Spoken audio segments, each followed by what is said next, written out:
America, do you guys remember COVID? That thing that briefly turned humans everywhere into alcoholic indoor cats? Remember that era where we lost friends and family to the Joe Rogan experience? We were trying to flatten the curve or Delta the Omicron or whatever the we were trying to do. Regardless, I know that Republicans remember COVID because ever since the pandemic, they've been calling for the arrest of Dr. Anthony Fauci, who spearheaded America's COVID response. And this week, one of his biggest haters escalated things. Senator Rand Paul has released Anthony Fauci's diary entries. Ooh! Dr. Fauci's diaries are out in the open for anyone to read. It's going to have all the juice, the evidence, and reveal which variant he had a crush on. Oh. Now, if Rand Paul released Fauci's diaries, they must reveal something incriminating. So, let's hear what Dr. Anthony Fauci was trying to keep secret. Fauci writing, "It is not hyperbole to say that today I am the most famous and talked about person in the country and one of the most recognizable." Yeah, it's not really a secret.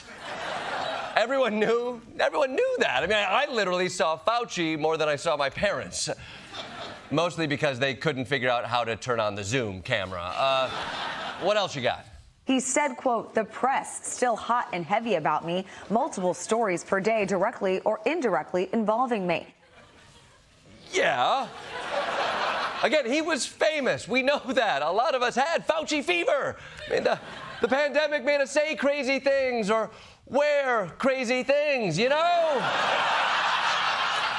Well, come on. I'm looking for something with substance, not just embarrassing gossip.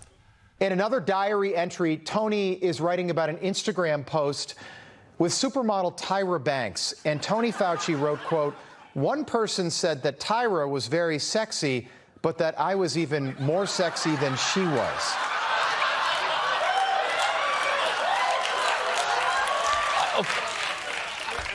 Come on. Are we supposed to be surprised that Fauci wrote about being called sexier than Tyra Banks? If someone called me sexier than Tyra Banks, I'd write that in my diary. You know what? I'd write about being called sexier than Carlton Banks. I might even write about being compared favorably to a Bank of America. I have very low self-esteem. Honestly, this just sounds like an old man not realizing how unhinged Instagram comments can be.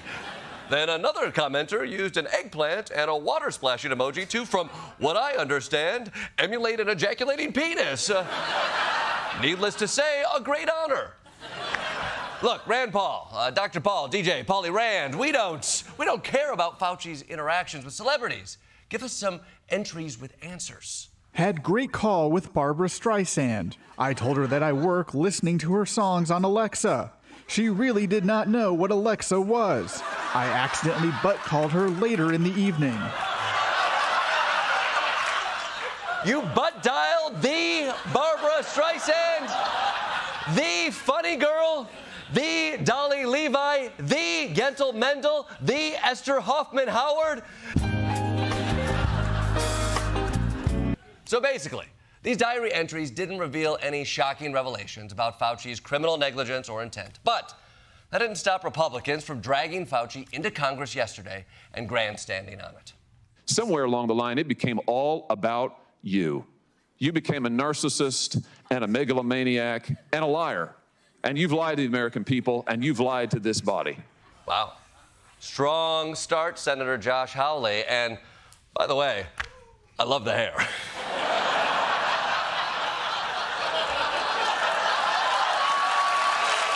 Love it.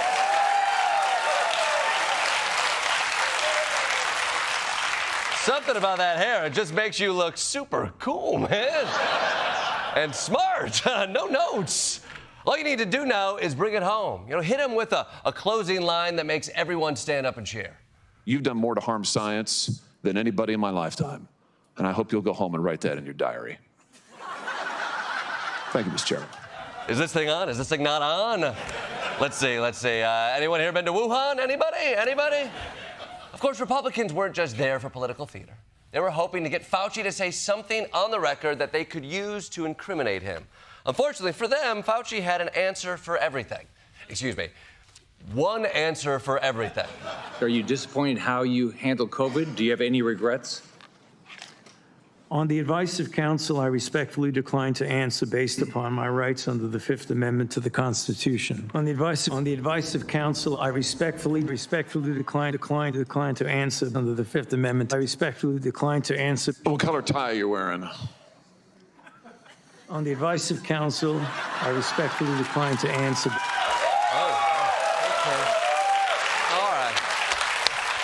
Oh, you won't talk, huh? Don't worry, boys. I got a question for him. Dr. Fauci, what's your favorite Barbra Streisand song? I respectfully decline to answer. Damn it! He's good. He's very good. So, Fauci answered every question by invoking his right to remain silent. Well, nice try, Doc. But your silence speaks volumes. I'm no body language expert, but we're going to have one in a few minutes. Let me show you this. You ever see Mr. Burns on The Simpsons? I still love The Simpsons, and he did this thing with the hands a lot. Yes, fingertips on fingertips. What do you make of that? It says something. It has to say something, right? Otherwise, this whole segment would be stupid. I'd look like the biggest dipshit on TV. And while I have a body language expert here, the president going like this, that's normal, right? Right? Gotta be. It is. It has to be. This is weird. Normal. You know, I'm getting confused here. I'm getting confused. What is it that Dr. Fauci did that is so heinous that you are still trying to get him 6 years afterwards? Well, he did fund gain-of-function research at a sloppy lab where a virus escaped and left 1 million Americans dead. Complicit in the deaths of millions of people. The guy killed or had something to do with killing 9 million people. Okay, wow, that's right. Okay, he engineered the virus that killed millions and millions of people because it was so deadly. A threat to everyone. The COVID virus was simply not a threat to most people. My spidey senses about him, about the entire scamdemic, were accurate. A lot of us that COVID was a flu. To tell kids they couldn't go to school for years for no reason. Dr. Fauci lied about his own personal views. Shutting down the country for a virus he knew wasn't that deadly. Oh, yeah. See? It's deadly. And it didn't matter. And millions died, but it was fine. And God, my head hurts, okay? My ears are bleeding. And are those symptoms of the deadly virus? That doesn't matter. I just don't understand. Can someone try again to tell us what was in these diary entries? If you read the stories in the so-called mainstream press about the Fauci diaries, you will see an exact parallel to the Biden.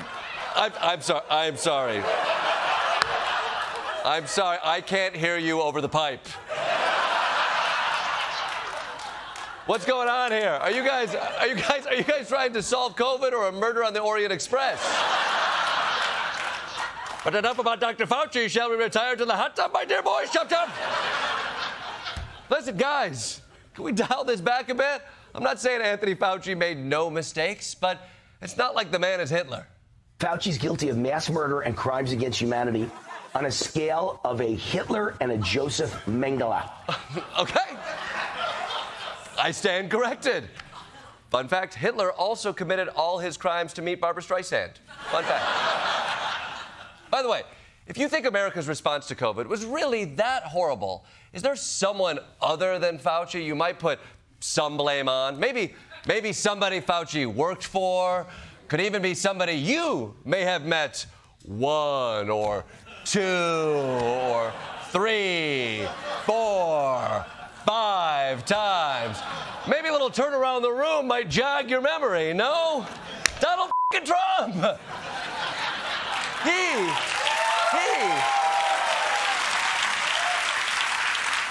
He was the guy who was president during the pandemic, and he also thought Fauci was sexier than Tyra Banks. He's a good man. I like Dr. Fauci a lot. He's been doing a very good job. We're very happy with Dr. Fauci. And I have a lot of respect for Dr. Fauci. And I have to pay tribute.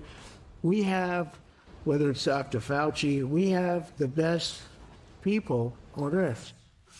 Normally when Trump praises something like that highly, he just had his broker buy a ton of stock in it. And look, this is not to say Donald Trump is the one big villain of COVID. There is no one big villain of COVID. Well, except maybe COVID. He was a bad dude. It was an unprecedented pandemic that we spent years stumbling through, trying to find some patchwork of solutions that would protect our health while keeping our society from total collapse. Did our leaders make mistakes? Of course they did. Should we try to find out what we did wrong? Of course. But that was not what was happening with Republicans this week. They were doing the only thing we do anymore, shove a complex issue through a performative partisan filter. But it's not going to do anything for us to throw Anthony Fauci in prison. It's not even going to do that much to Anthony Fauci. I mean, threatening an 85-year-old with life in prison, that's kind of like putting a kid in timeout 10 minutes before school is over. In fact, coding public health as a partisan issue is incredibly dangerous because we've already seen what happens when a party comes in thinking that public health is the other party's issue. The Trump administration has started carrying out mass layoffs at the Department of Health and Human Services. The cuts will impact roughly 3,500 workers at the FDA, 2,400 at the CDC, and 1,200 at the NIH. Canceling almost $500 million in funding for 22 projects focused on developing mRNA vaccines. An office established to prepare the nation for future pandemics is reportedly down to just one staffer. The source says it's not clear who that person reports to. There's one guy left. This is why we are losing a diarrhea war to lettuce.